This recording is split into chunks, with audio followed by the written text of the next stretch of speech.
সহজ, আপনাকে শুনলেই বুঝতে পারবেন।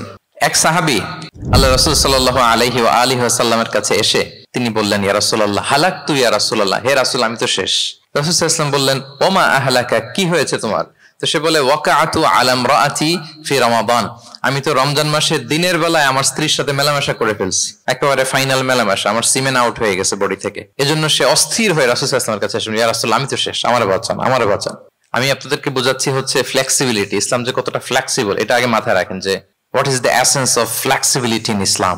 ইচ্ছা করে যদি কেউ রোজা ভাঙে, তার বিধান হচ্ছে তার কাজাও করতে হবে, কাফফারাও দিতে হবে। কাজা মানে একটা রোজার জন্য আরেকটা রোজা, আর কাফফারা হচ্ছে হয় তাকে একটা দাস আজাদ করতে হবে, অথবা তাকে 60টা রোজা রাখতে হবে টানা, অথবা 60 জন মিসকিনকে খাওয়াতে হবে। তো সে যখন এসে বললো, ইয়া রাসূলুল্লাহ আমাকে বাঁচান, কি করবো আমি? রাসূল সাল্লাল্লাহু আলাইহি ওয়াসাল্লাম বললেন, আচ্ছা ঠিক আছে, তুমি এই কাজ করে ফেলছো, তোমার তো পেনাল্টি হয়েছে। তো পেনাল্টি কি?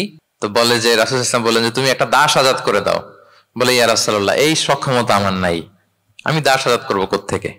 আচ্ছা এটা পারবা না, তো তাহলে টানা 60টা রোজা রাখো কাফফারা হিসেবে, টানা 60 দিন রোজা রাখতে হবে, রমজান চলে যাওয়ার পরে 60 দিন রোজা, এটা রাখো। বলে, ইয়া রাসূলুল্লাহ এটাও পারবো না আমি।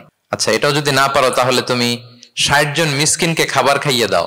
এবার সে বলে, ইয়া রাসূলুল্লাহ খাবারও খাওয়াতে পারবো না আমি, এই সামর্থ্য নাই। কি বিপদ! দাস আজাদ এটাও পারবা না, টানা 60টা রোজা এটাও পারবা না, 60 জন মিসকিনকে খাবার দিবা তাও পারবা না। তো কি আর করা, বসো, এক পাশে বসো। বসে আছেন, উনি অন্যান্য কাজ সারতেছেন।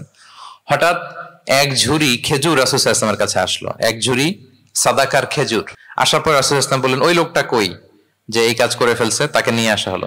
রাসূল সাল্লাল্লাহু আলাইহি ওয়াসাল্লাম বললেন, যাও, দাসও আজাদ করতে পারবা না, 60টা রোজাও রাখতে পারবা না, 60 জন মিসকিনকে খাবারও দিতে পারবা না, তাহলে এক ঝুড়ি খেজুর আমার দরবারে আসছে, চ্যারিটির সাদাকার খেজুর, যাও এগুলো গরিবদের মাঝে বিতরণ করে দাও, তাসাদ্দাক বিহা ফিল মাদিনা, মদিনায় বিতরণ করে দাও। এবার সে বলে, আলা আফকারা মিন্না ইয়া রাসূলুল্লাহ, ইয়া রাসূলুল্লাহ আমার চেয়ে গরিব কাউকে দিতে হবে? রাসূল সাল্লাল্লাহু আলাইহি ওয়াসাল্লাম বললেন, হ্যাঁ গরিব কাউকে দিবা। বলতেছে, এই পুরো মদিনাতে আমার চেয়ে গরিব আর কেউ নাই। কি বিপদ! তোমার চেয়ে গরিব আর কেউ নাই? বলতেছে, আমি সবচাইতে মদিনায় গরিব। বলতেছে, তাহলে কি আর করবো, নিয়ে যাও বাসায়, তুমি আর তোমার ফ্যামিলির সবাই মিলে এটা খাও। চিন্তা করেন, আসছিল পেনাল্টি দিতে, নিয়ে গেল এক ঝুড়ি, কথা বোঝা নাই, নিয়ে গেল এক ঝুড়ি খেজুর। দেখেন what is the flexibility of Islam. Islam কতটা ফ্লেক্সিবল, মানুষের সুবিধা অসুবিধাকে ইসলাম কতটা গুরুত্ব দেয়। আমরা ইসলামকে বোঝানোর ক্ষেত্রে, এক্সপ্লেইন করার ক্ষেত্রে এগুলো মাথায় রাখি না। তাহলে ইসলামের এই যে ফ্লেক্সিবিলিটি যখন কোনো নন মুসলিম দেখে, এই হাদিস যদি কোনো নন মুসলিম পড়ে, আপনি বলেন সে কি আর অন্য ধর্মে থাকতে পারবে? যে একটা ধর্ম এত ফ্লেক্সিবল হয় কি করে, এত ফ্লেক্সিবল? এভাবে আপনি যদি দেখেন যে রাসূল সাল্লাল্লাহু আলাইহি ওয়াসাল্লাম খুব সহজ করে দিন ইসলামকে উপস্থাপন করেছে।